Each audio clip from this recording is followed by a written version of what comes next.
حضرت خالد بن ولید رضی اللہ عنہ کے بارے میں آتا ہے کہ کسی نے ان سے کہا کہ فلاں شخص آپ کو گالی دے رہا تھا، تو آپ نے فرمایا کہ اس کا صحیفہ اعمال ہے، وہ جس چیز سے چاہے بھر دے، یعنی چاہے تو نیکیوں سے بھر دے، چاہے اپنے نامہ اعمال کو گناہوں سے بھر دے، وہ اس کا نامہ اعمال ہے، جس چیز سے چاہے بھرے گا، یعنی اللہ تعالیٰ اس کا حساب لے گا۔ فَمَن يَعْمَلْ مِثْقَالَ ذَرَّةٍ خَيْرًا يَرَهُ وَمَن يَعْمَلْ مِثْقَالَ ذَرَّةٍ شَرًّا يَرَهُ۔ جس نے ذرہ برابر بھی نیکی کی ہوگی وہ اس کو دیکھے گا، اور جس نے ذرہ برابر بھی برائی کی ہوگی وہ اس کو بھی دیکھے گا۔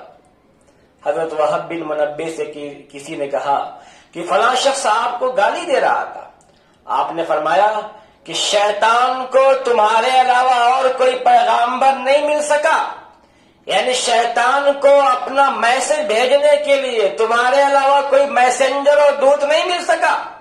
کیا تم شیطان کے میسنجر بن کے آئے ہو؟ کیا تم شیطان کے پیغام رساں بن کے آئے ہو؟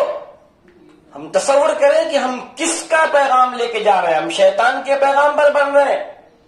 حضرت علی بن الحسین رضی اللہ عنہ سے کہا گیا کہ ایک شخص آپ کو برا بھلا کہہ رہا تھا، آپ کی غیبت کر رہا تھا، تو آپ نے فرمایا کہ اگر وہ سچ کہتا ہے تو اللہ رب العزت مجھے معاف فرمائے، اگر وہ سچ کہتا ہے تو اللہ مجھے معاف فرمائے، اور اگر وہ جو کہہ رہا ہے اگر غلط ہے تو اللہ اسے معاف فرمائے۔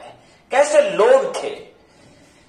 اسی طرح ایک اللہ والے سے کہا گیا کہ فلاں آدمی آپ کو برا بھلا کہہ رہا تھا، آپ کی شکایت کر رہا تھا، تو اس نے کہا کہ تو نے اس بندے کا تیر لا کے مجھے مار دیا، اس نے ایک تیر چلایا جو تیر مجھے نہیں لگا، لیکن وہ تیر کو تو نے آ کے میرے سینے میں مار دیا۔ اسی طرح ایک دوسرے اللہ والے کے سامنے ایک شخص نے کسی کی غیبت کیا، اس اللہ والے نے کہا اے شخص تو نے 3 جرم کیا ہے، اے شخص تو نے 3 جرم کیا ہے۔ اول یہ کہ تو نے میرے اور اس اللہ کے بندے کے درمیان تو نے دوری پیدا کر دی، اور دوسرا یہ کہ تو نے اپنا مقام و مرتبہ میری نگاہ میں گھٹا لیا، اور تیسرا یہ کہ تو نے میرے خالی دل کو مشغول کر دیا، یعنی میرا دل صاف تھا، میرا ذہن صاف تھا، تو نے اس میں خرافات بھر دیا۔ اسی طرح سلیمان بن عبد الملک نے کسی سے ایک شخص سے کہا کہ مجھے ایک سچے آدمی نے بتایا ہے کہ تو میری برائی کرتا ہے، تو میری شکایتیں کرتا ہے، تو اس آدمی نے کہا امیر المومنین چغل خور سچا کب سے ہو گیا؟ سلیمان بن عبد الملک سے کہا کہ امیر المومنین چغل خور سچا کب سے ہو گیا؟ سلیمان نے کہا تو سچ کہتا ہے، چغل خور سچا نہیں ہو سکتا، جا تو چلا جا، چھوڑ دیا اس کو۔ اسی طرح حضرت امام شافعی رحمۃ اللہ علیہ سے ایک شخص نے کہا کہ اے امام شافعی، ایک بندہ ایک شخص آپ کی برائی بیان کرتا ہے، آپ کی بدگوئی کرتا ہے، تو آپ نے فرمایا کہ اگر وہ سچا ہے، اگر تو سچا ہے تو تو چغل خور ہے۔ امام شافعی نے فرمایا کہ اگر تو سچا ہے تو تو چغل خور ہے، اور اگر تو جھوٹا ہے تو تو فاسق ہے۔ عزیزان ملت اسلامیہ، یہ غیبت بڑا خطرناک یہ گناہ ہے۔ اللہ کے رسول سرور دو عالم صلی اللہ علیہ وآلہ وسلم نے فرمایا الغیبت اشد من الزنا، یعنی غیبت کا جو گناہ ہے یہ زنا کے گناہ سے بھی بڑھ کر کے، ریپ بلاತ್ಕಾರ کے گناہ سے بھی بڑھ کر کے۔ کیونکہ زنا کرنے والا توبہ کر لیتا ہے، اللہ اس کی توبہ کو قبول کر لیتا ہے، لیکن غیبت کرنے والا جس کی غیبت کیا ہے، جب تک اس سے معافی نہیں مانگ لیتا ہے، جب تک وہ بندہ معاف نہیں کر دیتا ہے، تب تک اس کا وہ گناہ معاف نہیں ہوتا ہے، کیونکہ غیبت کا تعلق حقوق و لباس سے ہے۔ اس لیے ہم تصور کریں قرآن مقدس میں کیا کہا گیا، ایحب احدکم ان یاکل لحم اخیہ میتا فکرہتموہ، کیا تم یہ بات پسند کرتے ہو کہ تم اپنے مردار بھائی کے گوشت کو کھاؤ؟ یعنی غیبت کرنے کا گناہ اتنا خطرناک ہے جیسے کہ انسان اپنے مردار بھائی کا گوشت کھا رہا ہے۔ اللہ کے رسول صلی اللہ علیہ وآلہ وسلم جب معراج پہ گئے تو آپ نے فرمایا کہ میں نے وہاں دیکھا کچھ لوگوں کو جن کے ناخن تانبے کے تھے، جس سے وہ اپنے چہروں کو اور سینوں کو نوچ رہے ہیں۔ یہ کون لوگ تھے؟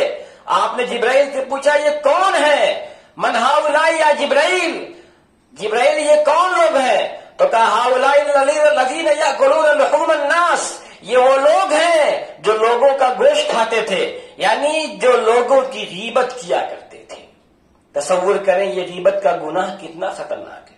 عزیزان ملت اسلامیہ، انسان یہ سمجھتا ہے کہ غیبت کا مطلب کہ ہم کسی کے اندر جو برائی ہے اس کو بیان کرتے ہیں تو وہ غیبت نہیں ہے۔ نہیں، کسی کے اندر جو کمی ہے، جو بات ہے، اس کو ہم بیان کر رہے ہیں تو وہی غیبت ہے۔ اور اگر اس بندے کے اندر وہ برائی نہیں ہے، وہ کمی نہیں ہے، اگر ہم یوں ہی کر رہے ہیں تب تو یہ الزام تراشی ہو گئی، پھر تو یہ بہتان ہو گیا، یہ تو اس سے بھی بڑا گناہ ہو گیا۔ پھر تو ہم تصور کریں کہ ہم کیا کر رہے ہیں۔ معاشرے میں یہ اتنا خراب گناہ ہے کہ بڑے سے بڑے لوگ اس میں مبتلا ہیں۔ موبائل فون پہ، دوسروں کی محفلوں میں کون سی ایسی مجلس ہوتی ہے کہ جس میں اس طرح کا گناہ نہیں ہوتا ہو؟ اکثر مجلسیں اسی طرح کے غیبت سے بھری ہوئی ہے، لوگوں کے بڑے بڑے لوگوں کی محفلیں غیبت اور چغلی کے گناہ سے بھری ہوئی ہیں۔ ہمیں چاہیے کہ ہم اپنا تصور کریں کہ ہم کیا کر رہے ہیں۔ یہ اتنا خطرناک گناہ ہے، اتنا خطرناک گناہ ہے کہ جیسے انسان نیکی کر رہا ہے اور نیچے سے سب نکل رہا ہے۔ مثال کے طور پہ کوئی پانی کا برتن ہے جس میں نیچے سے سوراخ ہے، اوپر سے پانی بھر رہا ہے، نیچے سے سب پانی نکل رہا ہے۔ کیونکہ حدیث پاک کا مفہوم ہے کہ غیبت کا گناہ ایسا ہے کہ کل قیامت کے دن حشر کے میدان میں وہ بندہ آ جائے گا، اللہ سے کہے گا اللہ مجھے اس کا بدلہ دے۔ تو بندہ جو نمازیں بھی لے کے آیا تھا، روزے بھی لے کے آیا، زکوٰۃ اور دیگر عبادات کی نیکیاں بھی لے کر آیا، اس کی ساری نیکیاں ایک ایک کر کے لوگوں کو دی جائیں گی، یہاں تک کہ ساری نیکیاں ختم ہو جائے گی۔ لیکن جو مطالبہ کرنے والے لوگ ہیں، جن کی شکایات، جن کی غیبت کیا، وہ ختم نہیں ہوں گے، یہاں تک کہ اس کے لوگ کہیں گے کہ اے اللہ اس کی تو نیکیاں ختم ہو گئی۔ تو پھر اس سے کہا جائے گا کہ تو ان لوگوں کے گناہ لے لے، لہذا بندوں کے گناہ اس غیبت کرنے والے شخص کے سر پہ لاد دیا جائے گا اور پھر اس کو منہ کے بل گھسیٹ کے جہنم میں ڈال دیا جائے گا۔ بہت خطرناک گناہ ہے، ہمیں تصور کرنا چاہیے، ہمیں اپنا محاسبہ کرنا چاہیے۔ حضرت امام بخاری رحمۃ اللہ علیہ کے بارے میں آتا ہے کہ لوگوں نے ان کی بڑی غیبت کیا، ان کی بڑی برائی بیان کی۔ امام بخاری نے فرمایا کہ اللہ رب العزت کل حشر کے میدان میں اگر لوگوں سے غیبت کا سوال کرے گا تو مجھے یقین ہے کہ اللہ مجھ سے غیبت کا سوال نہیں کرے گا، اللہ غیبت کے سلسلے میں مجھے عذاب نہیں دے گا۔ تصور کریں کتنے بڑے مقام پہ فائز تھے اور لوگوں نے ان کی کتنی برائیاں بیان کی، لیکن انہوں نے اس کا جواب نہیں دیا۔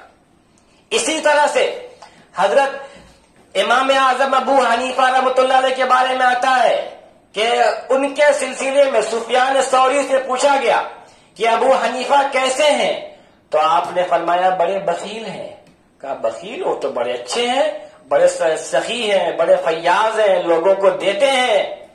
کہا بخیل اس معنی میں ہے کہ اپنی نیکیاں دوسروں کو دینا نہیں چاہتے اور دوسروں کی نیکیاں بہت جلدی اپنے اندر سمیٹ لیتے ہیں۔ کہا کیا مطلب؟